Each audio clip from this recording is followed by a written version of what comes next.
guys, welcome back to another episode here on the From the Farm Your podcast. Today we are going to be talking about frost dates and hardiness zones, what those are, and a little bit more in detail, just so if you guys are new to this information, you can be educated on it just a bit more. So let's start out with hardiness zones. What are they? What's the purpose of them? Why are they a thing? So basically hardiness zones. The country is split into like 10 zones. I mean, if you're talking about whole North America, I think there's like 13 different zones, but just in America itself, I think we only expand to about 10 different zones. So the zones correspond to the average minimum temperature in like 10-degree increments. So basically, it just gives you an average. So if you live in this specific zone, it gives you an average of the lowest temperature that your area will get to. So I'll give an example. I live in zone 5B. I don't fully understand why they have the A's and B's. I think it's just a little bit more detailed if you're from that area. It just gives you another more like detailed, instead of it just saying, oh, you're zone 5. You're zone 5A or 5B. It's just a more detailed average, something Yeah, like that. just broken down a little bit more. Right. Instead of it just being a whole year zone 5, no, year zone 5A, it just, again, a broken down. And I think some of what the A's and B's are is more of elevation.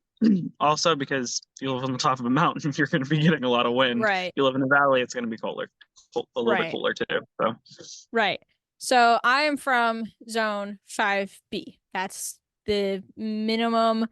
That's the zone that I'm in, I guess. Looked it up.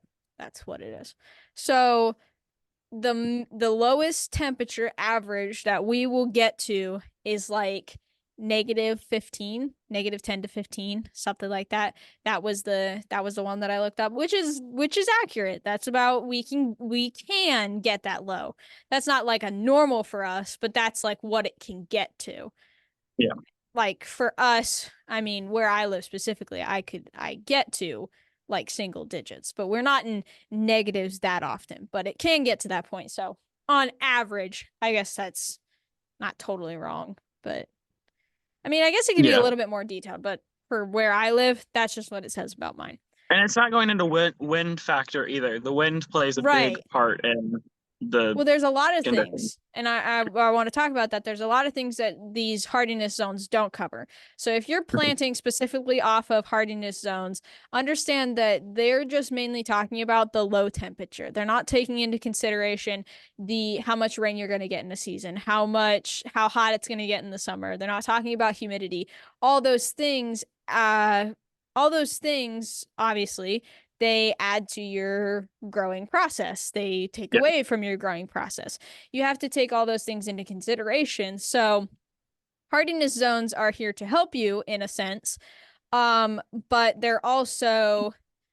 it's also you probably shouldn't plant specifically according to a hardiness zone. You probably shouldn't do yeah, that. You want to be mindful of that. Yes, this is a tool that can help you, but there are other things you need to keep in mind, which is, again, they don't cover humidity, they don't cover rain, they don't talk about the drought that could come into your area.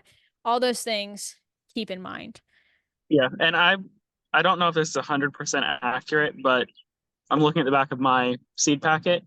I don't know if it, like I said, not sure if it's 100% accurate, but for me in Central Virginia, I have things in common with Washington, Oregon, California, and Texas, where they don't get as much rain as I get here in Virginia, or things like that. So don't really count on that too much, like with external factors. Right. But I would say the greatest benefit would just be to try something out, and if it doesn't work, it doesn't work. Right.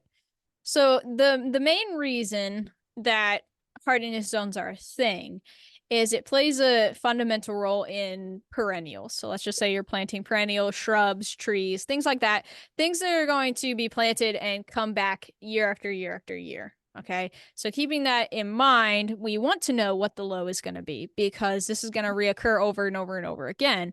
So, can this perennial withstand that low temperature? Having that in mind is useful knowledge. So, when we're talking about hardiness zones, this mainly applies to perennials. This really has nothing to do with annuals, which is the plants that you grow in your garden, things that you plant in seed and you just pull out. Mainly, Mhm. it doesn't have anything to do with that because the reality is, if you live in a zone, let's just say my zone, this also permits me a specific window of opportunity. And we're going to talk about frost dates after this because they are very important when it comes to gardening and stuff like that. And it's also something that kind of ties into hardiness zones, having that window of opportunity. But let's just say zone 10, okay, there's that would be like California or Florida or something like that. Very Mhm. warm areas. Their low, their average gets to around 40 to 30 degrees, meaning that they won't have a freeze in their entire season, meaning that they can have a annual and they can grow annuals like all year round. But again, what they're not telling you is the heat. How heat tolerant is it? And what is the high in that area? So Yeah. annuals, not really a huge part of this. It mainly we're talking about perennials here. So that's mainly what hardiness zones has to do with. And the way that I put with zones and perennials and all of that, it goes the way that my brain just best puts everything into place with this is like I can't grow citrus trees here because it gets too cold. They and it yeah, they just would never survive here and they'd die every single year, so there'd be no reason in doing that. Hmm. But I can plant apple trees just fine, and it doesn't matter. Apple trees are kind of universal. You can kind of plant them everywhere, and they'll do okay. But things that are more finicky, like citrus and bananas and stuff like that, I could plant a banana tree. Am I going to get anything? Absolutely not. But I Right. could grow it. So it more important, not more important for things like that, but that's just how my brain clicks those Hmm. pieces into place. Right. So basically, the whole point of hardiness zones is if you're planting perennials, it gives gardeners and growers a better scale. It helps them determine what they can plant and what will thrive in their region. But if you take it as an annual thing, it helps you understand a bit better about when your beginning and end will be. If you live in zone 10 and it gets to about 40 to 30, you know that your growing season is basically all year round. If you live in an Mhm. area like 5B and your area gets to a negative 15, you know that your season will eventually come to an end. Now, how do you figure out when your season begins and ends? Well, that's where we get into frost dates. Frost dates are basically it's the first freeze and it's the last freeze. It's the Yep. entrance into winter and it's the exit. It's the entrance into winter and it's also the exit from winter, but it's the entrance into spring. Mm-hmm. That's how I wanted to say that. It's the entrance into winter, but also it's the entrance into spring. So I could have said that two different ways too. It's the exit from summer, and it's the exit from I don't know. Winter. Yeah, but You're good. I feel like I could have said that a lot smoother, and I don't know how I would have done that because I could have. I don't know. It made sense though. So It did make however, sense. yeah. So frost dates. Why do you need to know your frost date? Because you need to know when you need to put things in the ground. I mean, you can't go out in my area and plant a seed in March because we get a frost, we get snow. It's like one day it's sunny, the next day it's snowing. It's the way Yeah. that it works here. I have to wait. I know my frost dates by heart at this point because it's always the same thing. It's always on my birthday. The first frost date is always on my birthday. It's always September 26th. It says, nope, winter right now. You're done growing things. Frost, boom. Frost kills. Frost will kill your plants. So it depends on how heavy the frost is. You can get away with a few like little itty bitty little frost and Yeah. it'll just melt it. But when you get that big frost, it's like, okay, things died. We're done. Like that's the end. So understanding when your first and last frost date is important to gardeners and growers because it helps you get a better time frame of how long I can grow, when I Yeah. need to start my seeds to get them in. So for Zach, do you know your frost dates? My I'm at zone 7. I didn't say that earlier. I would say more 7A than anything, but broad category 7. My last frost date is around April 15th, and my first frost date is November 1st. Yeah.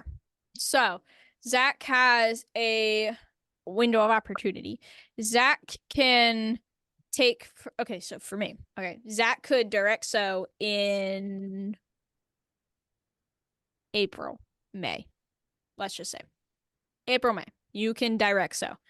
I cannot direct sow in those months because I, one, live in a different zone, different area. My low is completely different and it's happens at different times. Yeah. And also my frost dates are different. So my frost date is like the end of May, mid-May, somewhere in there.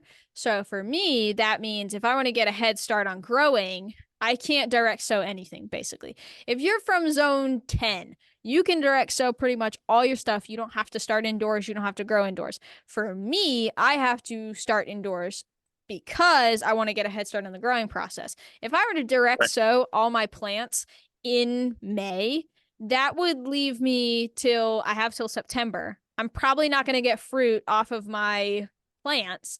Probably not going to get like blooms August. off my plants till like August.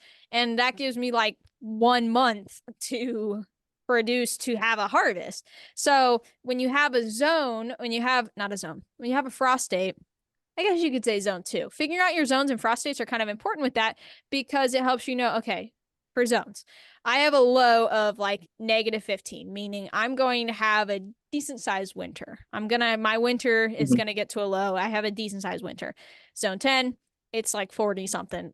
What is winter? Am I right? Like, what even is that? So, but if you have frost dates, knowing that my frost date is May helps me better understand how long that low is going to be.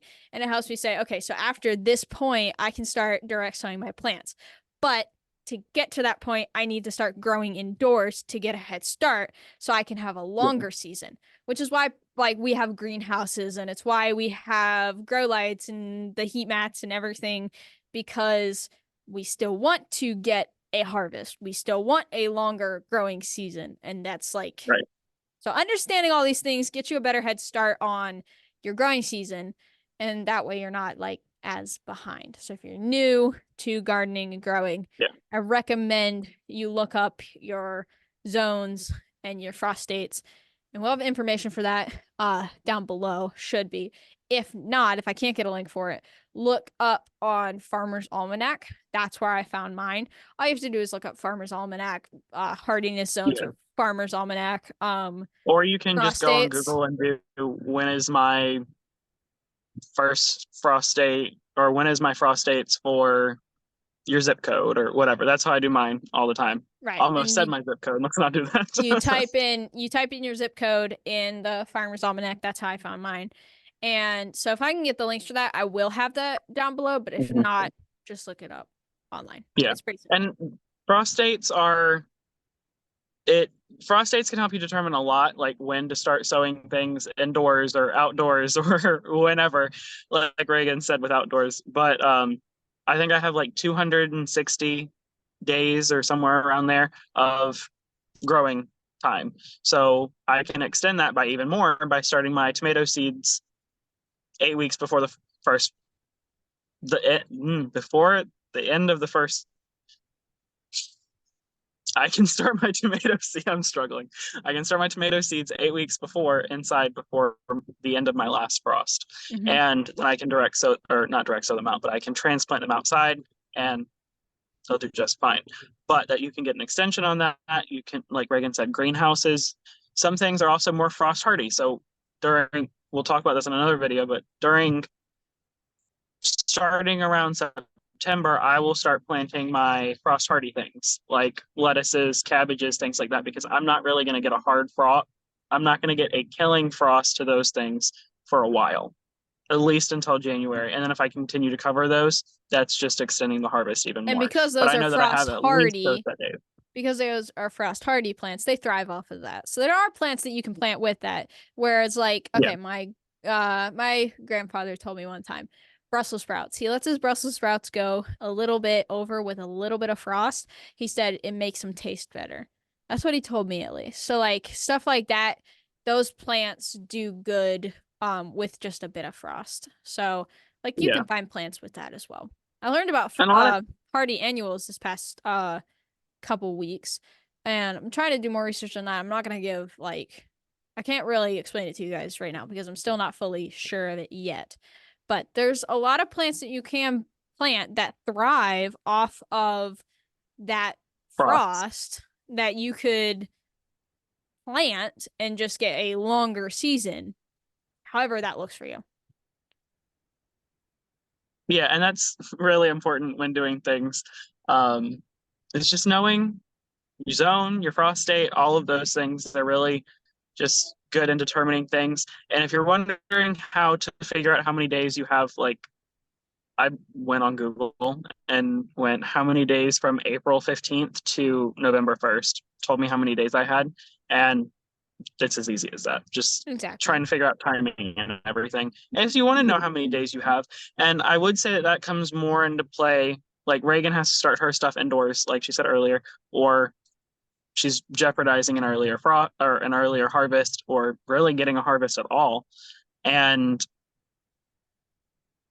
that really does plan to come into play the more that you go up north because it gets colder and colder. So I can't plant, or they won't be able to plant direct sow.